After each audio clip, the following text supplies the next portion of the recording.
King Kohli এখনও king Kohli, ক্যারিয়ারের এই সায়ান্নে এসেও। আইপিএলের আজকের ম্যাচটাতেও কি অসাধারণ একটা ইনিংস তিনি খেললেন ৪৪ বলে ৮১ রানের, যেই কারণে তার দল রয়্যাল চ্যালেঞ্জার্স বেঙ্গালুরুর ২০৫ রান তাড়া করাটা খুব একটা সমস্যার হয়নি। গুজরাট টাইটান্সকে বরং ৫ উইকেটে হারিয়ে রয়্যাল চ্যালেঞ্জার্স বেঙ্গালুরু উঠে গেল পয়েন্ট টেবিলের ২ নম্বরে। আর কিং কোহলির মাথায় উঠল অরেঞ্জ ক্যাপ। ক্যারিয়ারের এই সায়ান্নে এসেও রান ক্ষুধা তার কি প্রবল। আইপিএলে হাইয়েস্ট রান গেটারের সেই কমলা রঙের ক্যাপটা এখন কোহলির অধিকারে। একটা আফসোস তারপরও বোধ করি থেকেই যাবে। আফসোসটা কি বলেন তো দেখি।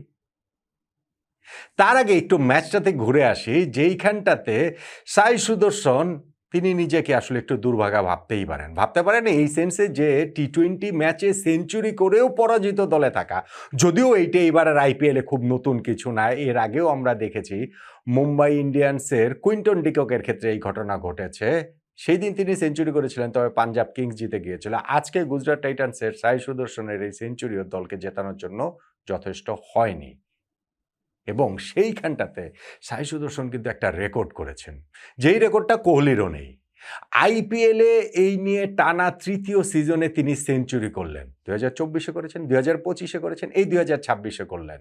বিরাট কোহলিও টানা 3 সিজন আইপিএলে সেঞ্চুরি করতে পারেননি, পেরেছিলেন একজন, ক্রিস গেইল। 2011, 2012, 2013-তে সেঞ্চুরি করেছিলেন। গেইলের আরও একটা রেকর্ড সাই সুদর্শন আজকে পেরিয়ে গেছেন। এখানে তো গেইলকে স্পর্শ করলেন। গেইল আইপিএলে দ্রুততম 2000 রান করেছিলেন 48টা ইনিংসে। সাই সুদর্শন আজকে 47 নম্বর আইপিএল ইনিংসেই 2000 রান করে ফেলেন। দ্রুততমের ওই শিখরটাতে এখন এই সাই সুদর্শন রয়েছেন। কিন্তু থাকলে কি হবে, শেষ পর্যন্ত গিয়ে তো পরাজিত দলেই, এবং সেইখানটাতে কাকে আসলে ব্লেম করার। প্রথমত তারা রান করেছে 205 রান, যেটা খুব সহজেই 230-35 হতে পারত। অন্তত পক্ষে 225-30 তো হওয়াটা উচিতই ছিল ভাই।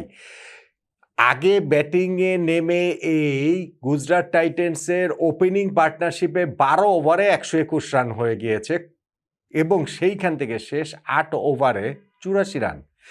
8 ওভারে 84 রান অনেক রান, শেষ 8 ওভারে 84 রানও খারাপ না। কিন্তু যখন আপনি মাথায় রাখবেন যে ওপেনিং স্ট্যান্ডটা 121 রানের, 10 উইকেট নিয়ে শেষ 8 ওভারে তারা ঢুকছে, সেইখানে 84 রানটা আসলে অত বেশি রান না। এবং ওইখানটাতে 17, 18, 19 এই 3টা ওভারে ইনিংসের এই শেষ দিকে গিয়ে গুজরাট টাইটান্সের ব্যাটসম্যানরা কোনো বাউন্ডারি পর্যন্ত মারতে পারেননি। শুভমান গিলের সঙ্গে সাই সুদর্শনের ওই যে পার্টনারশিপটা, ওপেনিং পার্টনারশিপে তারা ওই সেঞ্চুরি স্ট্যান্ড 121 12 ওভারে করে ফেললো। 13th ওভারে গিয়ে শুভমান গিল আউট হলেন, কিন্তু এরপরে গিয়েও ধরেন জস বাটলার কিংবা অন্যরাও ওই রানটা আসলে বাড়িয়ে নিতে পারেননি। বরং এইখানটাতে ওই তার ইনিংসটাই হয়ে থেকেছে হাইলাইট। সাই সুদর্শনের 57 বলে সেঞ্চুরি করার পরই তিনি হচ্ছে গিয়ে নেক্সট ডেলিভারিটাতেই আউট হয়ে গিয়েছেন। রয়্যাল চ্যালেঞ্জার্স বেঙ্গালুরুর বোলাররা তাই শেষ দিকে গিয়ে ইনিংসের অন্ততপক্ষে দারুণভাবে ম্যাচের রাশটা টেনে ধরেছেন, এবং বাকি কাজটা বিরাট কোহলির, দেবদূত পাড্ডিকালেরও বটে।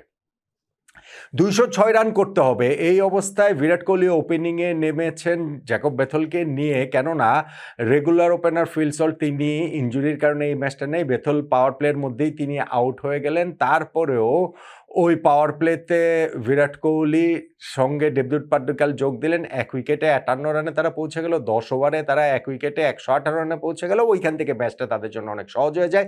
ইনফ্যাক্ট বিরাট কোহলির কাজটাও অনেক বেশি সহজ করে দিয়েছিলেন পাড্ডিকাল, যিনি মাত্র 20 বলে 50 করেছেন। সিজনটা শুরু করেছিলেন তিনি ব্যাক টু ব্যাক 50 দিয়ে, তারপরে মাঝখানে কয়েকটা ইনিংসে রান পাননি। এই ম্যাচটাতে আবার পাড্ডিকালকে তার সেই নিজের চেহারায়, বিস্ফোরক চেহারায় আসলে দেখা গেল দুর্দান্ত ইনিংস তিনি খেলেছেন। কিন্তু কোহলির ইনিংস সেইটা ভাই আরও বেশি দুর্দান্ত। 44 বলে 81 রান করেছেন, এবং এইখানটাতে কয়েকটা শটের কথা বলতেই হবে। একটা হচ্ছে গিয়ে ওই যেই ফ্লিকটা করেছেন কাগিসো রাবাদাকে, ওইখান থেকে কবজি থেকে কিভাবে ওই পাওয়ারটা তিনি জেনারেট করে ছক্কাটা মারলেন, এটা আসলে একটা বিস্ময়কর ব্যাপার ক্যারিয়ারের এই পর্যায়ে এসে। এবং ঠিক আউট হওয়ার আগে যে পরপর 2টা আরও ছক্কা মারলেন তিনি জেসন হোল্ডারকে একটু লেগ সাইডে সরে গিয়ে মিড উইকেটের উপরে দিয়ে, এবং নেক্সট ডেলিভারিটা যেভাবে হচ্ছে লং অফের উপর দিয়ে ছক্কা মারলেন, সেইখানটাতে আসলে আফসোসের জায়গাটা তৈরি হয়ে গেল। আফসোসটা কি জানেন? ভেরি নেক্সট ডেলিভারিতে তিনি আরেকটা পুল করতে গিয়ে প্লে ডাউন হয়ে যান, ব্যাটের ভেতরের কানায় লেগে বোল্ড হয়ে গেলেন তিনি। সেঞ্চুরিটা পাওয়া হলো না। বিরাট কোহলির আসলে সেঞ্চুরিটা আজকের এই ইনিংসে পেলে সেইটা আরও অনেক বেশি পূর্ণতা পেত। তবে তিনি যখন আউট হয়েছেন ততক্ষণে ম্যাচে এই আরসিবির জয় নিয়ে খুব একটা সংশয়ের জায়গা নেই। তার আগে পাড্ডিকালের সঙ্গে কোহলির যে পার্টনারশিপটা ১১৫ রানের ৫৯ বলে সেই পার্টনারশিপটা ব্রেক হয়েছে। পাড্ডিকালকে যখন বোল্ড করেছেন রাশিদ খান তার ওই একটু গুগলিতে। বিরাট কোহলিও যখন আউট হন তখন ৩৮ বলে আর কত ৫৫ রান মনে হয় ৫২ না ৫৫ রান লাগে। সো সেইটা এখনকার এই আইপিএল এর যুগে হাতে ৭ উইকেট রয়েছে। এটা করাটা তো আরসিবির জন্য কোনো ঘটনা না। হ্যাঁ, এরপরে তারা ২টা উইকেট হারিয়েছে বটে জিতেশ শর্মা এবং রাজত পাতিদারের, কিন্তু তাতে করেও খুব একটা অসুবিধা হয়নি। তারা ওই রানটা চেস ডাউন করে ফেলে 19th ওভারেই ৫ উইকেটেই ম্যাচটা জিতে যায় এই royal Challengers Bengaluru. Turning point, ভাই বিরাট কোহলি যে ৮১ রান করেছেন তিনি তো ০ রানেই আউট হয়ে গিয়েছিলেন। মানে আউট হয়ে যেতে পারতেন। মোহাম্মদ সিরাজের বলটাতে মিড উইকেটে ওয়াশিংটন সুন্দর যেই ক্যাচ ফেলেছেন সেটা ১০ বারের মধ্যে ৯ বার না ৯.৫ বারই আসলে এটা ধরে ফেলবেন। ৯.৫ বার না ১৫-১০ বারই ধরে ফেলবেন। এইটা যে আসলে কিভাবে তার হাত থেকে পড়ে গেল একটা বিস্ময়কর ব্যাপার। এবং সেই যে একটা লাক শুরুতেই বিরাট কোহলির তিনি সঙ্গে পেয়েছেন সেইটাকে তো কাজে লাগাতে হবে, শুধু তার লাক থাকলেই হয় না। এবং সেইটা কাজে লাগিয়ে তিনি একটা বিস্ফোরক ইনিংস তিনি খেলেছেন এবং সেই ইনিংসটাই জয়ের জন্য যথেষ্ট হয়ে গেছে রয়্যাল চ্যালেঞ্জার্স বেঙ্গালুরুর। যদিও সেঞ্চুরিটা পাননি এই একটা আক্ষেপের জায়গা থাকতে পারে। আবার ওইভাবে ভাবতে পারেন যে প্রতিপক্ষ দলের সাই সুদর্শন তো সেঞ্চুরি পেয়েছেন কিন্তু দলকে তো আর জেতাতে পারেননি, পরাজিত দলেই তো তিনি ঠেকেছেন।